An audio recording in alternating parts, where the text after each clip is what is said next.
porque a interferência e a atuação das facções criminosas nas eleições municipais já começaram a ser detectadas aqui no nosso país. Além de financiar e infiltrar aliados na disputa, o PCC, o Comando Vermelho e outras milícias passaram a extorquir candidatos que querem entrar em territórios controlados pelo crime. Em São Paulo, o coronel Pedro de Souza Lopes, que comanda o Centro de Inteligência da Polícia Militar, afirmou que a atuação do PCC é muito maior do que se imaginava e que o envolvimento da facção na eleição está espalhado no estado, mas ainda não teria chegado à capital paulista. No Rio de Janeiro, parentes de criminosos e até os próprios condenados pela justiça estão se candidatando para cargos em várias cidades. No Nordeste, políticos, policiais e representantes de secretarias de segurança revelaram que alguns candidatos precisam desembolsar até R$60 mil para poder acessar comunidades e também periferias. Vou começar essa com o Luiz Felipe Dávila. Dávila, se quiser, durante o seu comentário, trazer algum tipo de comentário sobre o que disse o Dávila, mas eu queria que você fizesse uma reflexão sobre esse momento, a força do crime organizado, inclusive cooptando comunidades inteiras e vendendo a possibilidade de esses candidatos acessarem a essas comunidades, contanto que desembolsem uma boa quantia em dinheiro. Dávila. Bom, já que o Congresso não aprovou o voto distrital, o crime criou o voto distrital. E nesses distritos só entram aqueles candidatos do distrito do crime. E a verdade é que o crime organizado está mais interessado na eleição municipal hoje do que na eleição nacional. Por quê? Porque nas prefeituras, conquistando várias prefeituras, Canhato, tem-se acesso a contratos públicos em áreas muito importantes para o crime lavar dinheiro. É o caso de contratos de limpeza pública, né? É o caso de parceria público-privada, é o caso de transporte público, áreas em que o crime organizado atua muito bem. Então, o grande interesse do crime organizado é capturar as cidades, porque aí pode capturar por meio das suas empresas, dos seus laranjas, esses contratos públicos. E isso dá a ramificação que o crime precisa para esquentar dinheiro, para lavar dinheiro.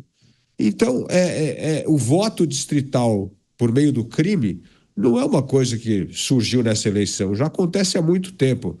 Felizmente, em alguns lugares, como é o caso do estado de São Paulo, a polícia e o governo começam a atuar duramente para evitar que isso se alastre. Hoje capturam as cidades, amanhã os governos estaduais e daqui a pouco estão capturando o governo federal e até mesmo a presidência da República. É o que eu digo, o Brasil caminha a se tornar um narco-estado se o governo federal não levar a sério uma política de combate ao crime organizado coordenada essa ação com os estados. Porque onde há bom exemplo da boa política, hoje, somente nos estados. Não existe bom exemplo no governo federal. Ou nós levamos esse assunto da segurança, que é a maior preocupação do brasileiro hoje, a sério, e transformamos essa preocupação em políticas públicas eficazes, ou o Brasil vai ver a cada eleição o crime avançando cada vez mais a fronteira, conquistando cada vez mais cargos, e aí a caminho de se tornar um narco-estado. Infelizmente, nós precisamos reagir como sociedade e seguir pelo menos o bom exemplo do governo do estado de São Paulo. A participação do crime organizado nas eleições municipais, as últimas investigações e apurações indicam que facções criminosas cobram valores para liberar as campanhas, sobretudo de vereadores, para que consigam entrar nas periferias, nas comunidades que são controladas por essas facções.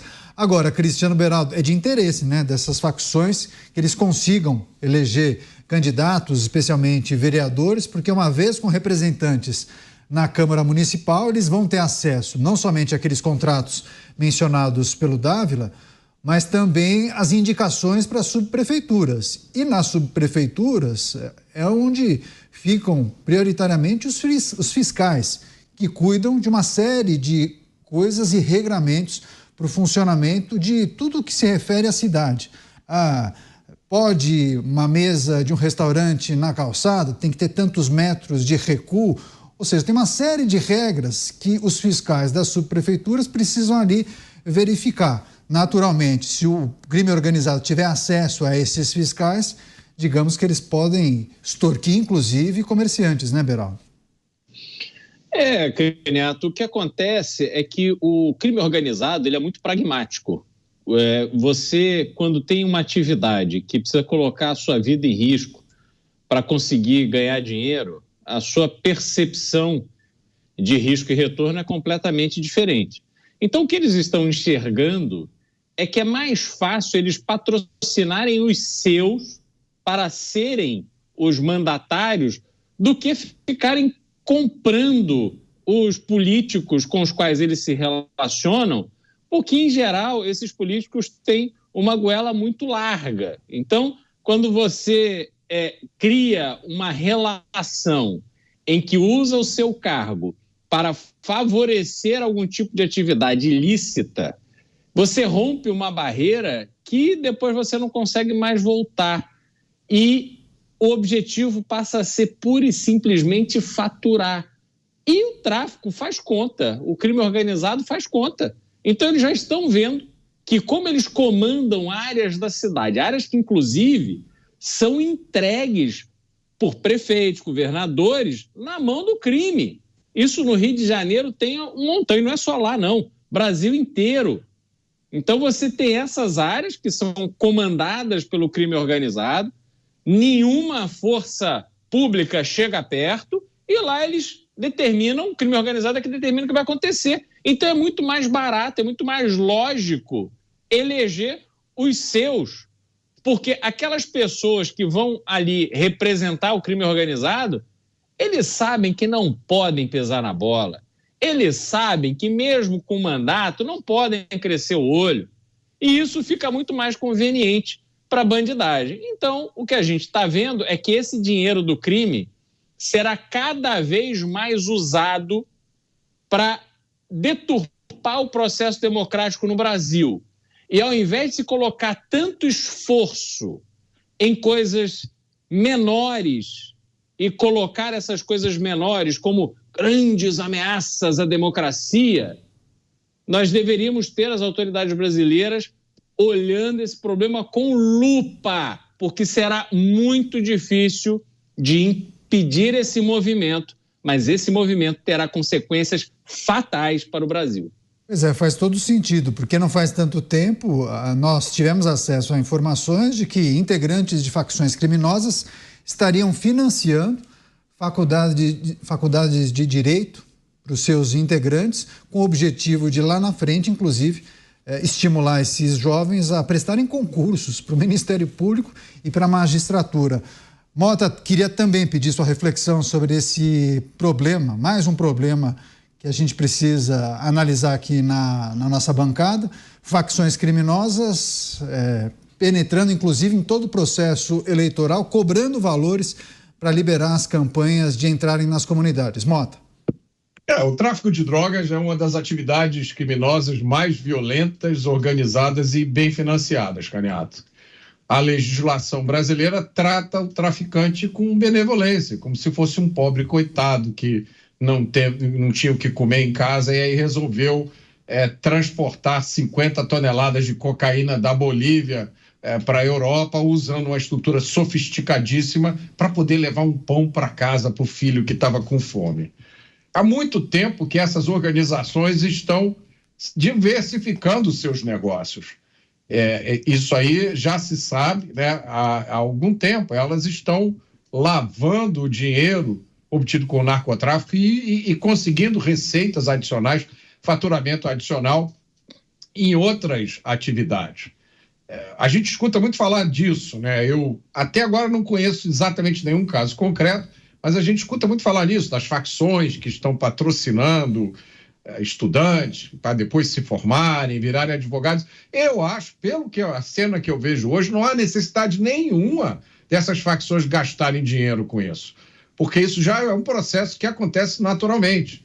Hoje, no Brasil, já se ensina o que se chama de criminologia crítica, né? Criminologia crítica diz o seguinte: olha, Esses crimes, assalto, sequestro, tráfico de drogas, isso aí é uma manifestação das pessoas que são oprimidas economicamente. Então, o que o sistema de justiça criminal tem que fazer não é punir essas pessoas, é justamente o contrário. Para fazer justiça social, você tem que transformar esses crimes quase em não crimes, né? Descriminalizar essas atividades todas, porque isso nada mais é do que um mecanismo que os pobres usam para corrigir a injustiça social. Vocês podem achar que isso que eu estou dizendo é absurdo, mas é isso, essa é a doutrina hoje que vigora em grandes partes do nosso sistema de justiça criminal.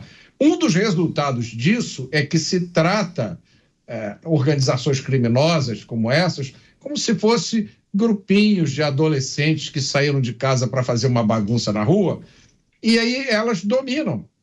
Aqui no Rio de Janeiro já são mais de 1.700 comunidades dominadas pelo narcotráfico. No Brasil inteiro devem ser dezenas de milhares.